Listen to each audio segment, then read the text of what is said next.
नाज़रीन breaking news ॾींदासीं सांगड़ मां। सांगड़ 2 हफ़्तनि खां SSP जी पोस्ट ख़ाली हुजण खां पोइ बशीर अहमद बिरोही नओं SSP सांगड़ मुक़ररु कयो आहे। नाज़रीन ब्रेकिंग न्यूज़ आहे ॾींदासीं सांगड़ मां।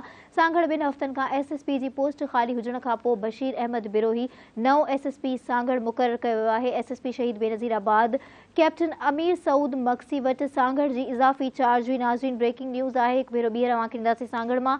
सांगड़ 2 हफ़्तनि खां SSP जी पोस्ट ख़ाली हुजण खां पोइ बशीर अहमद बिरोही नओं SSP सांगड़ मुक़ररु कयो आहे। नाज़रीन SSP शहीद बेनज़ीराबाद कैप्टन अमीर मसूद मंगसी वटि सांगड़ जी इज़ाफ़ी चार्ज हुई।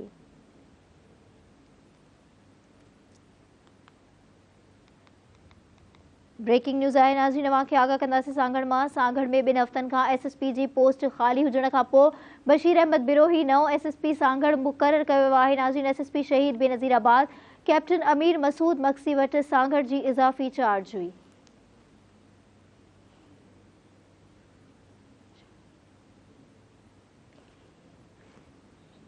इन जा वधीक तफ़सील वठंदासीं। लाइन ते मौजूद आहे धरती न्यूज़ रिपोर्टर सारंग वसाण। जी सारंग, छा तफ़सील आहिनि? जी तव्हांखे ॿुधायां त गुज़िरियल 2 हफ़्तनि खां SSP सांगड़ जी जेका आहे पोस्ट ख़ाली हुई। तव्हांखे ॿुधायां त SSP फलंजार जेको DI उन खां पोइ अॼु अहमद बिरोही उन जो जेको आहे SSP सांगड़ जो ऑर्डर कयो वियो आहे। जी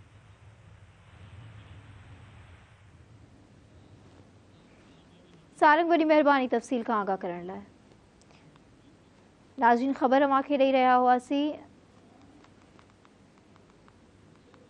सांगड़ मां। सांगड़ 2 हफ़्तनि खां SSP जी पोस्ट ख़ाली हुजण खां पोइ बशीर अहमद बिरोही नओं SSP सांगड़ मुक़ररु थियो आहे। SSP शहीद बेनज़ीराबाद कैप्टन अमीर मसूद मक्सी वटि सांगड़ जी इज़ाफ़ी चार्ज हुई।